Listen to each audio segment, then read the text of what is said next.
वंदे पुरुषोत्तम। परम प्रेम में श्री ठाकुर के जीवन की प्रेम पूर्ण कथाएं। लोक उद्धाता श्री हेमचंद्र मुखोपाध्याय बंगाल के मशहूर कवि थे। कविता की शैली शब्द योजना जितनी सुंदर होती थी उतना ही उनका स्वर मधुर था। जब वे कविता पाठ करना आरंभ करते थे तो लोग मंत्रमुग्ध होकर सुनते थे। देश के गणमान्य लोग उनका समादर और अभ्यर्थना करते थे। ऐसे गुणज्ञ व्यक्ति बचपन से ही कुसंगत में पड़कर शराब के साथ ही साथ असभ्य आचरण से भी अभ्यस्त हो गए थे। सन 1924 की घटना है। श्री ठाकुर कलकत्ता के हरितकी बगान में ठहरे हुए थे। दिन भर नाम कीर्तन के अलावे अनेक विशिष्ट व्यक्ति आते थे। विभिन्न विषयों पर चर्चा होती थी। एक दिन संध्या में हेमचंद्र मुखर्जी शराब के नशे में झूमते हुए श्री ठाकुर से मिलने आए। वे श्री ठाकुर की परीक्षा लेना चाहते थे कि ठाकुर उनकी बुरे आदतों से घृणा करते हैं या नहीं। इसलिए उनके नज़दीक जाने के पहले और भी ज़्यादा मद्यपान करके आए थे।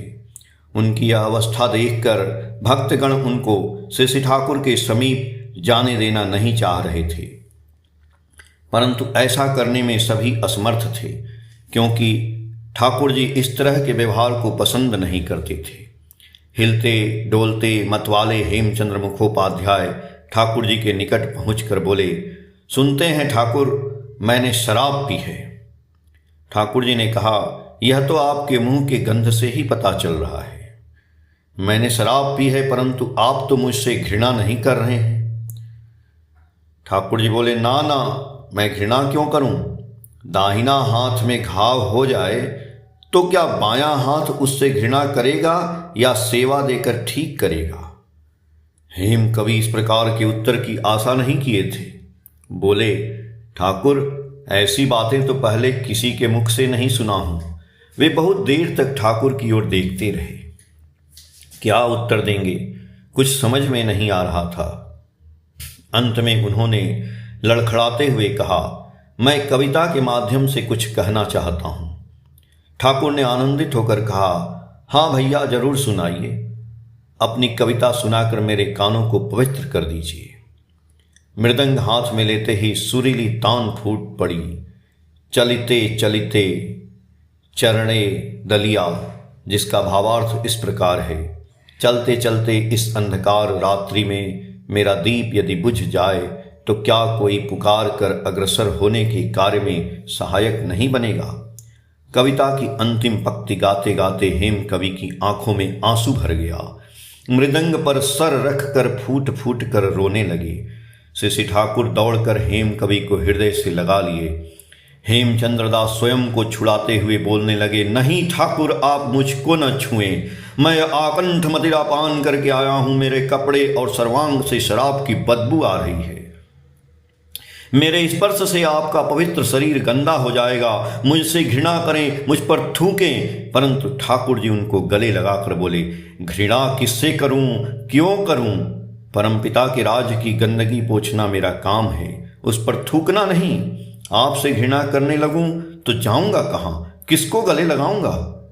हेमदास श्री ठाकुर के ऐसे व्यवहार से विह्वल स्वर में बोले, आपने मुझको छू दिया। जिसको सभी दूर दूर छी छी करते हैं उसको आपने गले से लगा लिया। आवेग भरे शब्दों में बोलने लगे, जीवन में कभी किसी ने आपके जैसा अपनाया नहीं है। सभी लोग कहते हैं मदिरा खराब वस्तु है, इसको छोड़ दो। अच्छा ठाकुर, मैं क्या यह बात नहीं समझता हूं कि यह सब खराब वस्तु है? इसके विरुद्ध मैं क्या किसी से कम उपदेश दे सकता हूं? मुझ में छोड़ने की शक्ति रहती तो मैं दूसरों के निकट क्यों जाता? इतनी छोटी सी बात को लोग क्यों नहीं समझते हैं? हेमचंद्र दा के उत्ताप हृदय पर शांति का प्रलेप चढ़ाते हुए श्री ठाकुर ने कहा, ना भैया, किसी के कहने पर आप शराब पीना क्यों छोड़ेंगे? आप पिएं, खूब पिएं, आकंठ पान करें। सिर्फ इतना ध्यान रखें कि शराब आपको न पी जाए। यह बात सुनकर हेमचंद्र मुस्कुराते हुए बोले, इसीलिए तो आप मुझे इतने अच्छे लगते हैं। कुछ दिनों के बाद श्री ठाकुर पावना लौट गए। उनके पीछे पीछे हेमदा भी पावना आश्रम में श्री ठाकुर के पास आकर बोले, आपके यहाँ कुछ दिनों तक रहने के लिए आया हूँ।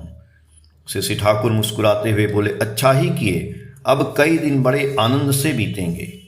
हेमदा को 13 वर्ष की उम्र से ही शराब पीने की लत लग गई थी, परंतु आश्रम में शराब तो नहीं मिलता था। इसीलिए शराब पीने के लिए प्रत्येक दिन पावना शहर जाना पड़ता था। पावना शहर के कई लोगों का आश्रम के प्रति ईर्ष्या का भाव पहले से ही था। ऊपर से आश्रम के एक अतिथि को रोज शराब के नशे में झूमते देखकर उन लोगों को खिल्ली उड़ाने का मौका मिल गया। अखबार वाले को सत्संग के विरुद्ध एक और मसाला मिल गया। सत्संग आश्रम शराबियों का अड्डा शीर्षक देकर छापना आरंभ किए। विभिन्न रूप से ठाकुर की बदनामी की गई, परंतु ठाकुर एक मनोवैज्ञानिक की भांति अविचल रूप से चिकित्सा करते रहे। आश्रम के प्रवीण कर्मी श्री सुशील चंद्र बसु श्री ठाकुर को इस संबंध में जानकारी दिए। श्री ठाकुर हेमचंद्र को बुलाकर बोले, आप तो मेरे पास आए हैं, मेरे अतिथि हैं तो? हेमदास जी बोले, जी निश्चय। ठाकुर जी बोले, तब आपको जो कुछ की आवश्यकता है आप मुझसे बोलेंगे, मैं सब कुछ आपको ला कर दूंगा। आप सब कुछ देंगे? मान लीजिए मुझे शराब की जरूरत होगी तो? ठाकुर जी बोले, हाँ वह भी दूंगा। हेमदा बोले, तब तो और भी मजा आएगा, मुझे कष्ट करके 3 मील पैदल चलकर शराब पीने के लिए पावना शहर जाना नहीं पड़ेगा। दूसरे दिन संध्या में हेमदा ठाकुर के पास आकर बोले, ठाकुर मेरे नशा का समय हो गया है, अभी मुझे शराब चाहिए। श्री ठाकुर तुरंत शराब का इंतजाम करवा दिए। इस तरह कई दिनों तक शराब पीने के बाद एक दिन संध्या में हेमदा ठाकुर जी के पास आकर बोले, ठाकुर मैं समझता था कि आप अत्यंत सहज सरल व्यक्ति हैं, लेकिन अब पता चल रहा है कि आपके जैसा चतुर और छलिया दुनिया में और कोई दूसरा नहीं है। श्री ठाकुर मुस्कुराते हुए पूछे, क्यों, क्या हुआ? हेमदा बोले, आपके हाथ से शराब लेकर पीना होगा, ऐसे बंधन में आपने मुझे क्यों बांध दिया? श्री ठाकुर जी बोले, सुनिए, आप भी विप्र संतान हैं, मैं भी हूं। मैंने आपसे वादा किया था, आपने भी मुझसे वादा किया था, मैं अपना वादा पूरा कर रहा हूं, तो आप अपना वादा क्यों नहीं पूरा करेंगे? हेमदा बोले कि यही तो मुश्किल है, आप चालाकी करके अपने फंदे में मुझको फंसा दिए हैं। सभी लोग आपका मधुर संगत और अमृतोपम उपदेश पाकर अपना जीवन सुधार रहे हैं, और एक मैं हूं जो आपसे शराब लेकर पी रहा हूं। कल से मेरे मन में भयानक द्वंद्व चल रहा है, आपसे शराब लेकर पीना अब संभव नहीं हो सकता है। आपका प्रेम ही मेरे लिए काल बन गया। श्री ठाकुर के प्रेम के फंदे में फंसकर तीव्र अनुताप के दहन से इतने दिनों के बुरी लत से हेमदा को छुटकारा मिल गया। उसके बाद से वे अपना सारा जीवन आश्रम में ही व्यतीत किए, पुरुषोत्तम से। एक दूसरी स्टोरी है जिसका शीर्षक है अव्यक्त यंत्रणा। संध्या का समय है। श्री ठाकुर की तबीयत ठीक नहीं है। Shri Manoranjan Das assistant director general ordnance factory Prafulla Das da के साथ प्रणाम करने आए हैं। श्री ठाकुर के चेहरे पर अस्वस्थता के साथ ही साथ एक अव्यक्त यंत्रणा का चिन्ह भी साफ तौर पर दिखाई पड़ रहा है। उनके समीप बहुत कम लोग हैं। जो लोग श्री ठाकुर की सेवा परिचर्या करते हैं वे भी दूर में बैठे हैं। श्री प्रफुल्लदा श्री ठाकुर की अस्वस्थता समझकर आगंतुक का परिचय करवाते हुए बोले, मनोरंजन बाबू आपसे कुछ वार्तालाप करना चाहते हैं, लेकिन आपकी तबीयत ठीक नहीं होने के कारण। प्रफुल्लदा की बातें पूरा होने के पहले ही श्री ठाकुर अश्रुजल सहित रुद्ध स्वर में बोले, वह मर गया है। अस्वस्थ अवस्था में मैं एक बार भी जाकर देख नहीं पाया। इतना कहते कहते फिर वाक रुद्ध हो गए। मनोरंजन बाबू को पूरी बातें समझ में नहीं आई कि श्री ठाकुर किसकी मृत्यु पर इतना शोकाकुल हो गए हैं। प्रफुल्लदा श्री ठाकुर से वार्तालाप करने की असमर्थता बताते हुए मनोरंजन बाबू को पूरी घटना बतलाए। सड़क का एक कुत्ता कुछ दिनों से बीमार था। श्री ठाकुर के निर्देश से आश्रम के कर्मी उसका इलाज करवा रहे थे। इलाज चलने के दौरान कुत्ता मारा गया। मनोरंजन बाबू सब कुछ जानने के बाद आश्चर्यचकित हो गए।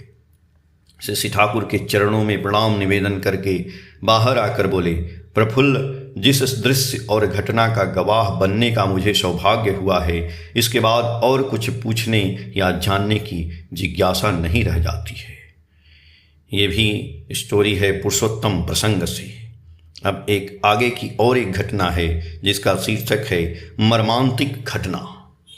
शिशि ठाकुर ठाकुर बंगला के बरामदे पर रखे एक चौकी पर बैठे हैं। वे विभिन्न विषयों पर वाणी दे रहे हैं। अचानक घर के बाहर बेर के पड़े पर नजर पड़ते ही वाणी देना बंद करके सामने बैठी महिलाओं से बोले, देखो तो पेड़ पर पक्षियां झगड़ा कर रही हैं, सबको वहां से उड़ा दो। उक्त महिला बरामदे में जाकर हट हट करते हुए ताली बजाकर मैनाओं को उड़ाकर तुरंत लौट आई और ठाकुर से बोली, झगड़ा की कोई बात नहीं है, वे सब आपस में सिर्फ किचिर मिचिर कर रही हैं। शिशि ठाकुर पुनः वाणी देना शुरू किए। थोड़ी देर बाद सेवादी बनर्जी कमरे के अंदर आते ही ठाकुर बोले, ऐ सेवा, देखो तो लगता है मैना आपस में झगड़ा कर रही हैं, सबको भगा दो। सेवादी बाहर आकर देखी कि एक मैना को दो मैना मिलकर चोंच से ठोकर मार रही हैं। वे जल्दी से दोनों मैना को भगाईं। नज़दीक जाकर देखती हैं एक मैना मर चुकी है और उसके दोनों आंखें लहूलुहान हैं और आंखों के लेंस बाहर निकल चुकी हैं। सेवादी यह विभत्स दृश्य देखकर सिहर उठी। थोड़ी देर बाद अंदर आकर चुपचाप एक कोने में खड़ी हो गईं। ठाकुर को यह विभत्स संवाद देने की हिम्मत नहीं जुटा पा रही थी। वाणी समाप्त होते ही शिशि ठाकुर सेवादी से पूछे, सब मैना उड़ गईं तो किसी को कुछ हुआ तो नहीं? सेवादी कुछ देर तक निरुत्तर खड़ी रहीं। बार बार पूछने के बाद पूरी घटना को बतलाईं। सुनते ही शिशि ठाकुर गंभीर हो गए। मुहूर्त में ही उनका चेहरा शोक से काला हो गया। ये कातुर स्वर में बोलने लगे, हाय रे, मैं उसकी बातों पर क्यों विश्वास कर लिया? स्वयं जाकर उन सबों को भगा सकता था। हे दयाल, अब मैं क्या करूं? शिशि ठाकुर को विलाप करते एवं शोक ग्रसित देखकर उपस्थित सभी स्तब्ध थे। पूर्ववर्ती महिला शिशि ठाकुर के चरणों के पास जाकर क्षमा मांगते हुए बोलने लगी, ठाकुर, इसमें आपकी कोई गलती नहीं है, मेरी नादानी के कारण यह दुर्घटना हुई। शिशि ठाकुर थोड़ी देर बाद चुपचाप रहे। बाद में वहां से उठकर दक्षिण तरफ के हाल में जाकर बैठे रहे। केष्टोदा एवं बंकिमदा के अलावे सभी कमरे से बाहर आ गए, जीवन ज्योति से। एक आगे की और स्टोरी है जिसका शीर्षक है नीलकंठ। ठाकुर बंगला में बोनामा नामक एक महिला रहती थी। वह अपने घर के आंगन में केला के कई पेड़ लगाई थी। बहुत बड़ा बड़ा केला फला। केले का घौड़ इतना बड़ा था कि वह जमीन तक पहुंच चुका था। आश्रम की प्रथा अनुसार बोनामा सर्वप्रथम केला ठाकुर भोग में देना चाहती थी, लेकिन एक दिन एक घौड़ का कुछ हिस्सा चोरी हो गया। यह जानकर बोनामा और उनके पड़ोसियों का मन बहुत खराब हो गया। लोगों ने चोर को रंगे हाथ पकड़ने की योजना बनाई। दूसरे दिन ठंड की आधी रात को चोर केले का एक घौड़ को मिट्टी में गाड़ते हुए रंगे हाथ पकड़ा गया। चोर को रात भर एक कमरे में बंद करके रखा गया। चोर पकड़ने जाने का समाचार आश्रम में द्रुत गति से फैल गया। शिशि ठाकुर को भी यह समाचार मिल चुका था। सुबह में शिशि ठाकुर के समक्ष चोर को प्रस्तुत किया गया। सभी लोग बहुत उत्सुक होकर शिशि ठाकुर का न्याय जानने के लिए व्याकुल थे। शिशि ठाकुर बड़मां के घर के नज़दीक सहजन पेड़ के नीचे बैठे थे। चोर को सबूत के साथ शिशि ठाकुर के समक्ष लाया गया। चारों तरफ निस्तब्धता विराजमान थी। शिशि ठाकुर उस लड़के की तरफ देखें और शिशि बड़मां को कुछ इशारा किए। लड़का चुपचाप सर नीचा करके खड़ा रहा। सतीश दा शिशि ठाकुर का तंबाकू तैयार कर रहे थे। शिशि बड़मां सतीश दा से बोली, टोकरी तैयार करो। एक बड़े बेंत की टोकरी में फल, सब्जी, मिर्च, अदरक, चावल, दाल आदि भरकर शिशि ठाकुर के नज़दीक लाया गया। शिशि ठाकुर नंद दुलाल दा से बोले, हाथ की घड़ी भी लेकर आओ, तोशक और रजाई भी लाओ। शिशि ठाकुर ने फिर कहा, 2000 रुपये भी लेते आओ। सब कुछ लाया गया। शिशि ठाकुर के निर्देशानुसार उस लड़के को सब कुछ दिया गया। अपनी गलती के पश्चाताप से लड़का बहुत कातर होकर शिशि ठाकुर की तरफ देखकर रोने लगा। आंखों से अनायास ही अश्रुधारा बहने लगी। इतना सारा सामान अकेले ले जाने में असमर्थ देखकर शिशि ठाकुर ने एक सेवक को सहायता करने कहा।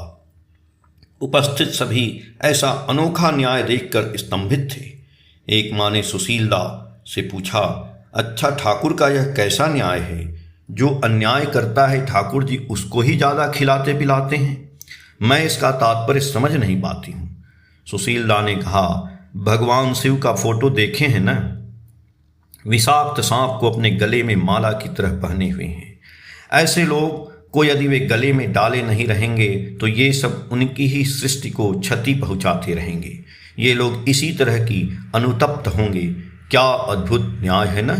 सात्वत कथा से एक और स्टोरी है जिसका शीर्षक है शिक्षक। भूतपूर्व प्रोफेसर श्री पंचानन सरकार 2 विषयों में एमए किए थे। वे पावना सत्संग तपोवन विद्यालय के सुपरिंटेंडेंट थे।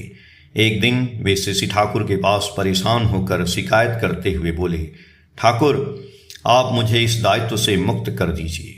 इस स्कूल में जिस तरह के छात्रों को प्रवेश दिया गया है उसमें से अधिकतर डर्टी एलिमेंट खराब छात्र हैं। इन लोगों पर परिश्रम और पैसा खर्च करने का अर्थ है दोनों चीज़ों की बर्बादी। आप या तो मुझे अनुमति दीजिए, मैं एडमिशन टेस्ट प्रवेश परीक्षा के माध्यम से कुछ लड़कों को जांच कर लूं, या मुझे मेरे दायित्व से मुक्त कर दीजिए। श्री ठाकुर कुछ देर तक पंचानंदा की तरफ मुस्कुराते हुए देखते रहे, फिर गंभीर आग्रह व्यक्त करते हुए पूछे, अच्छा पंचानंदा, लोग धोबी को मैला कपड़ा देते हैं या साफ कपड़ा? पंचानंदा शायद श्री ठाकुर के इशारे को समझ नहीं सके। वे तुरंत जवाब दिए, धोबी को लोग मैला कपड़ा ही देते हैं। श्री ठाकुर मुस्कुराते हुए मधुर स्वर में बोले, मैं भी तो यही कहता हूँ पंचानंदा। मैल साफ करके यदि सुंदर नहीं बना सके तब आप कैसे धोबी हैं? पंचानंदा बहुत तेजस्वी थे।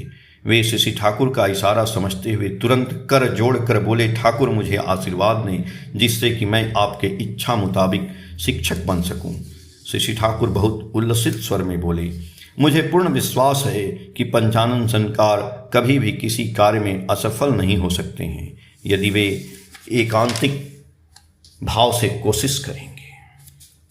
जीवन ज्योति से एक अगली जो स्टोरी है ठाकुर जी की, उसका नाम है प्रतिशोध। छात्र जीवन में श्री ठाकुर पावना, अमीराबाद, नैहाटी, कलकत्ता आदि जगहों में पढ़ाई किए थे।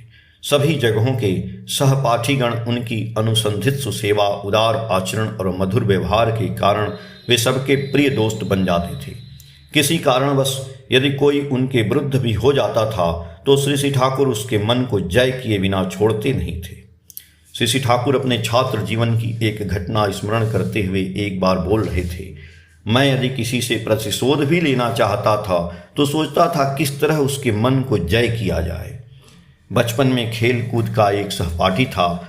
वह मेरे प्रति अयथा विद्वेष परायण हो गया था। वह सर्वत्र मेरे विरुद्ध शिकायत करता था। सब कुछ जानते हुए भी मैं जाने अनजाने में उसकी प्रशंसा ही करता था। उसके साथ मुलाकात होने पर प्रीतिपूर्ण व्यवहार करता था। वास्तविक रूप से उसके प्रति मेरे मन में कोई विरूप भाव नहीं रहता था, लेकिन मन ही मन प्रतिज्ञा किया था कि किसी भी तरह एक दिन मेरे प्रति उसका यह विद्वेष भाव मिटा कर रहूँगा। 12 वर्षों तक मैं उसको इसी तरह पीछा करता रहा। बाद में वह अनुतप्त होकर एक दिन मेरे नज़दीक आकर रोते हुए बोला, भाई तुम जो कितना महान हो और मैं जो कितना हीन हूँ उसे मैंने इतने दिनों बाद समझ पाया हूँ। तुम मुझे क्षमा कर दो। मैंने उसे उन बातों को भूल जाने कहा। श्री ठाकुर अनुकूल चंद्र से। अब अगली जो स्टोरी है उसका शीर्षक है पितृत्व प्रेम। देवघर सत्संग आश्रम के शांत परिवेश में श्री ठाकुर को चारों ओर से घेर कर भक्तगण बैठे हैं। विभिन्न विषयों पर चर्चा हो रही है। इसी बीच एक नवविवाहिता युवती आकर प्रणाम की। उसकी वेशभूषा देखकर लग रहा था कि वह हाल ही की विवाहिता है। उसके साथ और कोई नहीं था। चेहरे पर परेशानी की झलक साफ तौर पर दिख रही थी। प्रणाम करके बोली, ठाकुर मैं ससुराल से झगड़ा करके चली आई हूँ। मैं पुनः लौट कर वहाँ जाना नहीं चाहती हूँ। मैं आपके नज़दीक रहना चाहती हूँ। श्री ठाकुर पूछे, क्यों, क्या हुआ है? युवती बोली, उन लोगों के साथ मैं नहीं रह सकती हूँ। उन लोगों का व्यवहार बहुत खराब है। श्री ठाकुर जी बोले, ठीक है, तुम अभी यहाँ ही रहो। यह बात सुनकर युवती के चेहरे पर खुशी की लहर दौड़ पड़ी।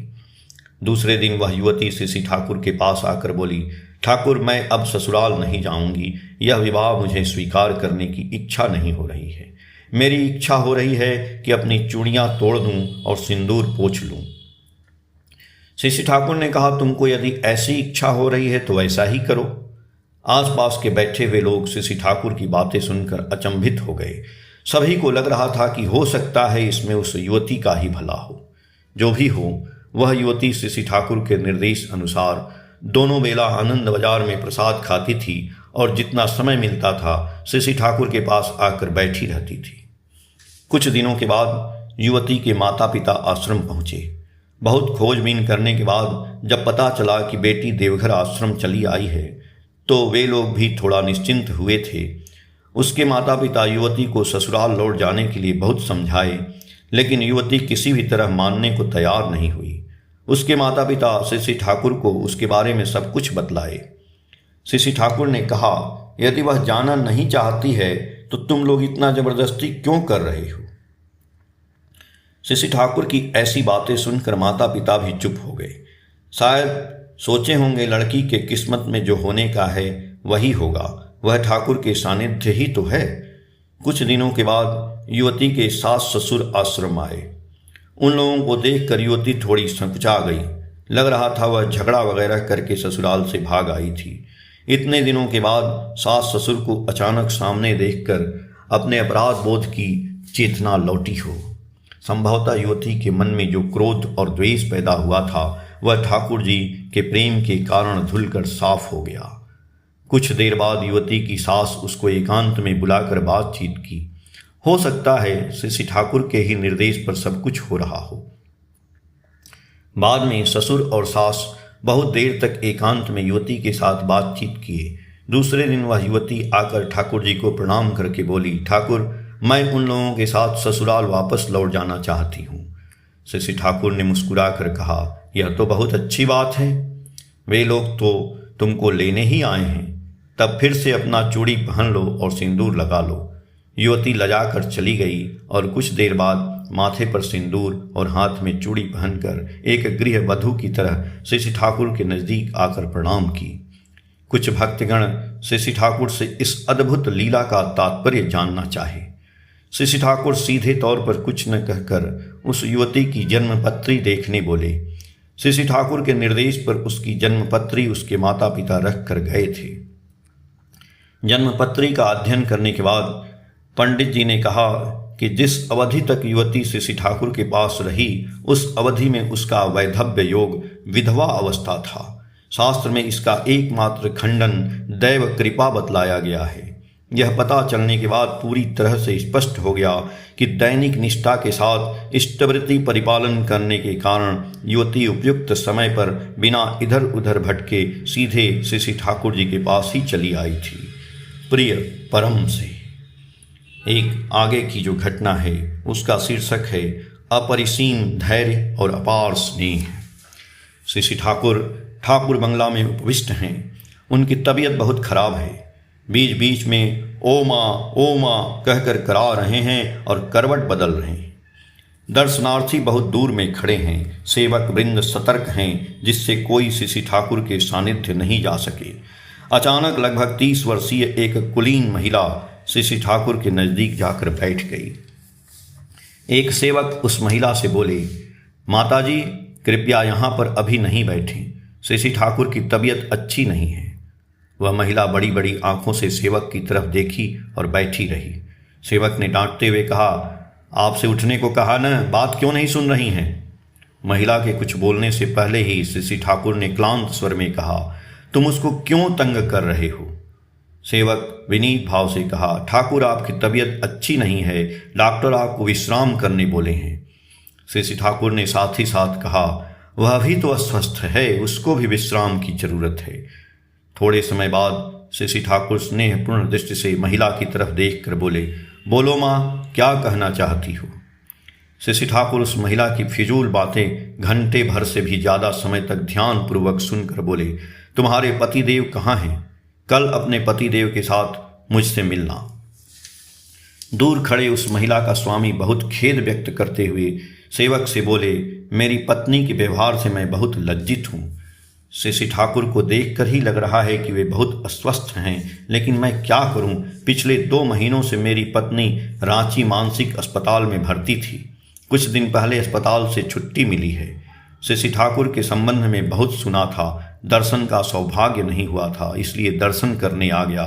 लेकिन मेरी पत्नी जो ऐसी परिस्थिति पैदा कर देगी, यह सोच भी नहीं पाया था। मेरा अपराध क्षमा कर देंगे। दूसरे दिन फिर वही महिला घंटे भर श्री ठाकुर से फिजूल की बातें बोलती रही। उसकी बातें सुनकर स्पष्ट समझ में आ रहा था कि वह मानसिक रूप से अस्वस्थ है। श्री ठाकुर उसकी बातें बहुत ध्यानपूर्वक सुनते रहे। सत्संग रसैषणा मंदिर के केमिस्ट श्री वीरेंद्र भट्टाचार्य को बुलाकर लता पेड़ पौधे के मिश्रण का फार्मूला बताकर दवाई बनाने बोले।